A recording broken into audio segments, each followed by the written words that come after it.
Friends, उम्मीद है आप सब ठीक होंगे। I am your mathematics teacher Sana Hamza from the नाज इंटरनेशनल कॉलेज ऑफ लंदन। ये आपका मैथ का लेक्चर है। चलिए स्टार्ट करते हैं हम आज अपना मैथ का लेक्चर। आपका जो आपने देखा होगा कि हमने प्रीवियस लेक्चर में अपना चैप्टर 8 स्टार्ट किया मैथ का, जिसका नाम है इंट्रोडक्शन टू अलजेब्रा। और इसमें जो है ना आपने कुछ बेसिक चीजें पढ़ी थी, जैसे कि आपने देखा था एक्सप्रेशन क्या होता है, वेरिएबल्स किसे कहते हैं। उसके बाद आपने कांस्टेंट टर्म्स के बारे में कुछ आइडिया लिया था और आपको बताया गया था कि लाइन टर्म्स और अनलाइन टर्म्स क्या होते हैं और कोफिशिएंट्स क्या होते हैं। ठीक है, उम्मीद है कि आपने वो लेक्चर ध्यान से देखा होगा और आपको वो चीजें जो है वो क्लियर हो गई होंगी। आज जो है प्रीवियस लेक्चर में मैंने आपको बेसिक चीजें बताई थी, आज मैंने आपको उसको थोड़ी सी डिटेल बताएंगे और उसका जो है ना कुछ क्वेश्चन जो है ना वो एक क्वेश्चन आपको सोल्व करके दिखाऊंगी और फिर आपने उस पर अच्छी सी प्रैक्टिस करनी है। ठीक है बच्चों, चलिए स्टार्ट करते हैं हम अपना आज का लेक्चर। आज हम सीखेंगे understanding terms, coefficients and constants. Previous lecture में आपको ना कुछ बेसिक चीजें बताई थी, जैसे कि आपको बताया था कि टर्म्स क्या होती हैं। तो मैंने कहा था कि अगर आपके पास कोई एक्सप्रेशन है, जैसे कि आपके पास लिखा हुआ है एक्स प्लस 2y प्लस जी। ठीक है, अब यहाँ पे आपको कितनी टर्म्स नजर आ रही हैं, तो आपने कहना है ऑपरेशंस के दरमियान जो वैल्यूज होती हैं सिर्फ आपने उसको काउंट करना है। फॉर एग्जांपल यहाँ पे आया है एक्स, ये फर्स्ट टर्म हो गई, आगे आ गया प्लस। ठीक है, उसके बाद क्या लिखा हुआ है 2y, ये आपकी सेकंड टर्म हो गई। ठीक है, अब ये नहीं कहना कि 2 अलग है y अलग है, आपने प्लस और माइनस के दरमियान जो वैल्यूज आ गए उनको काउंट करना है। तो ये आपके पास सेकंड टर्म हो गई, उसके बाद आ गया जी, तो ये आपके पास थर्ड टर्म हो गई। तो इस एक्सप्रेशन में कितने टर्म्स है बेटा? थ्री टर्म्स है। ठीक है, इसको कहते हैं टर्म्स। उसके बाद जो दूसरी वैल्यूज आ गई उसको कहते हैं कोफिशिएंट। कोफिशिएंट आपको बताया गया था जो वेरिएबल के साथ नंबर होता है। ठीक है, अब समटाइम्स कुछ वैल्यूज लिखी होती है, जैसे कि लिखा हुआ है एक्स, अब इसके साथ कौन सा कोफिशिएंट है? जहां पे बेटा वेरिएबल के साथ कुछ भी नहीं लिखा होता वहां पे हमेशा वन होता है। तो इसका मतलब इस एक्स का कोफिशिएंट क्या हो गया? वन। ठीक है, जो भी वेरिएबल, वेरिएबल का मतलब होता है एक्स वाई जी या कोई ए बी सी या कोई ऐसा नंबर जिसको हमें नहीं पता होता, जिसको हम P by Q, P Q से रिप्रेजेंट करते हैं, इस तरह के अल्फाबेट से उसको रिप्रेजेंट किया जाता है, उसको कहते हैं वेरिएबल्स।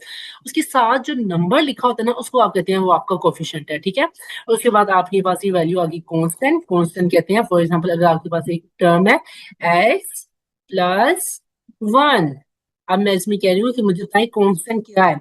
तो कांस्टेंट होता है जो सिंपल नंबर होता है जिसके साथ कोई भी वेरिएबल नहीं होता। अब यहाँ पे एक एक्स है एक वन है, एक्स के साथ, एक्स आपको पता है ये वेरिएबल है, ये हमें नहीं पता, तो यहाँ पे वन, वन के साथ कोई वैल्यू वेरिएबल है नहीं ना, तो इसका मतलब ये इसका कोफिशिएंट हो गया। अंडरस्टैंड, कोफिशिएंट किसे कहते हैं? सॉरी, कांस्टेंट टर्म वो होती है जिसके साथ कोई भी वेरिएबल नहीं होता। टर्म्स जो ऑपरेशंस के दरमियान में जो वैल्यूज होती है उसको आप कहते हैं वो आपका टर्म है।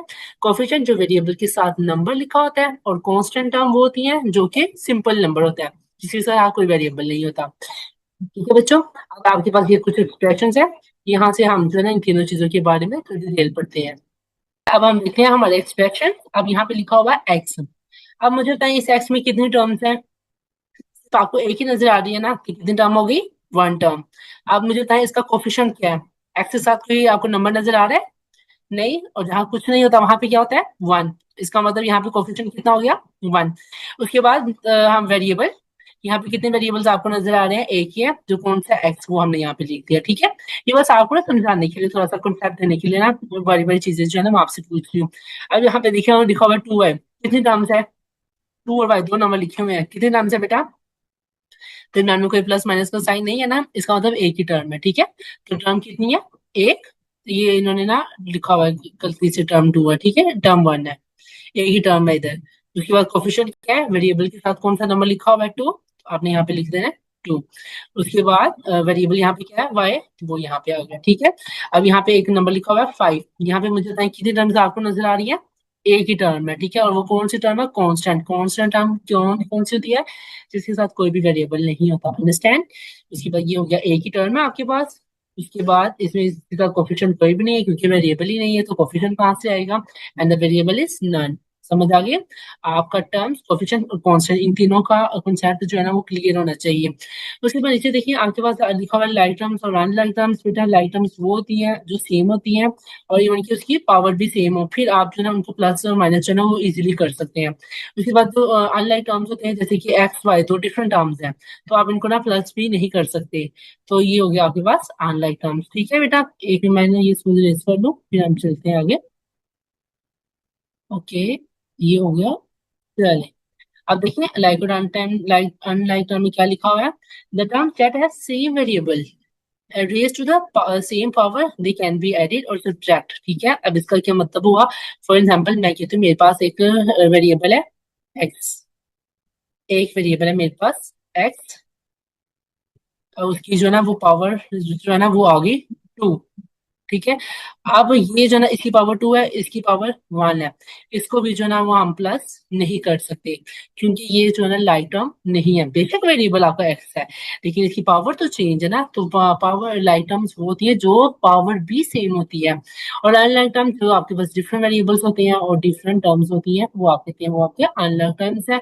और इनको जो है ना वो ना आप प्लस कर सकते हैं ना आप इनको माइनस कर सकते हैं, इसको मतलब कि हम मजीद सिंप्लीफाई नहीं कर सकते हैं।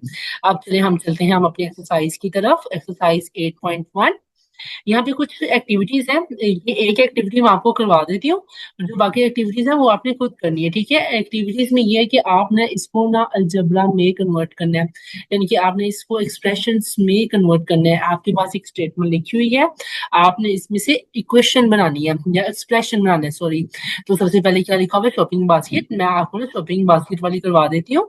और जो है ना टाइम पजल और ये जो है ना एरिया एक्सप्लोर, ये आपने जो मुझे ना खुद करके दिखानी है। ठीक है बेटा, ये आपके दोनों टास्क है। आपने मुझे टाइम पजल की और जो एरिया एक्सप्लोर है, इन दोनों की आपने मुझे सोल्यूशन करके एक्सप्रेशन बना के शेयर करने हैं व्हाट्सएप पे। ओके, अगर कोई मसला हो तो आप मेरे से क्वेश्चन पूछ सकते हैं। अब जरा देखिए, इफ एप्पल कॉस्ट एक्स। अब एप्पल की जो कॉस्ट है उसने हमें जो है ना अमाउंट नहीं बताई, बस कह दिया एक्स रुपीस है। और बनाना की कॉस्ट उसने हमें दे दी वाई। अब आपको कहा जा रहा है राइट एन एक्सप्रेशन, आपने एक्सप्रेशन क्या बनाना है, बाइंग 3 एप्पल्स एंड 2 बनानास, यानी कि एप्पल्स कितने हैं 3 और बनानास कितने हैं 2। तो आपने जब इसका बनाया तो ये क्या बन गया 3x। एक्स कहाँ से आया आपके पास, एप्पल की वजह से आया। ठीक है, एप्पल की कॉस्ट कितनी थी एक्स, तो यहाँ पे क्या आ गया 3 एप्पल्स, यानी कि एप्पल की कॉस्ट होगी 3x प्लस 2 बनाना। तो ये क्या आंसर आ गया 2 बनाना को आपने किससे रिप्रेजेंट किया था, बनाना की कॉस्ट को y से। ये आपका एक्सप्रेशन बन गया। आपने इक्वल लगाना है और साथ में 3x+2y लिख देना है, इसको कहते हैं एक्सप्रेशन बनाना। अब आपने ये जो टाइम पजल है स्टेटमेंट को ध्यान से पढ़ना है और अपनी जो है स्टेटमेंट बनानी है और एक एरिया एक्सप्लोर की। ओके बेटा, आप चलते हैं हम अपनी एक्सरसाइज की तरफ। ये रही आपकी एक्सरसाइज 8.1 और इसका क्वेश्चन नंबर 1 देखिए।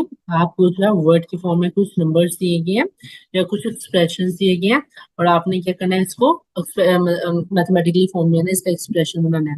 तो पहले देखिए क्वेश्चन में क्या लिखा हुआ है, x+y। x+y, अब मुझे बताएं एक्स, ये हो गया एक्स, प्लस को आप किससे रिप्रेजेंट करते हैं, इससे ना। तो ये आपका एक्स प्लस और साथ आपको क्या कहा गया है, आपने क्या लिखना है वाई। तो ये इसका आंसर हो गया। Understand, easy. सिर्फ आपने स्टेटमेंट को एक वर्ड की फॉर्म को आपने एक्सप्रेशन की फॉर्म में कन्वर्ट करना है, यानी कि जहाँ पे साइन की बात हो रही है आपने साइन उस वो साइन लगा देना है। अगर कोई प्रोडक्ट वगैरह की बात हो रही है आपने प्रोडक्ट की जगह मल्टीप्लाई लगा देना है, डिफरेंस की जगह आपने माइनस लगा देना है और डिवाइड की जगह आपने डिवीजन का साइन लगा देना है। जैसे कि यहाँ पे लिखा हुआ है P/Q, तो ये P डिवाइड को आप किससे रिप्रेजेंट करते हैं, ये इससे, और divided by Q। Simple, easy. उसके बाद एक क्वेश्चन में और करवा देती हूँ। The sum of P and Q divided by R। ये जरा देखिए इसकी हम कैसे बनाएंगे एक्सप्रेशन। सम, सम का मतलब होता है प्लस। ठीक है, मैंने उसकी जगह क्या लगा दिया प्लस। किसका सम, P का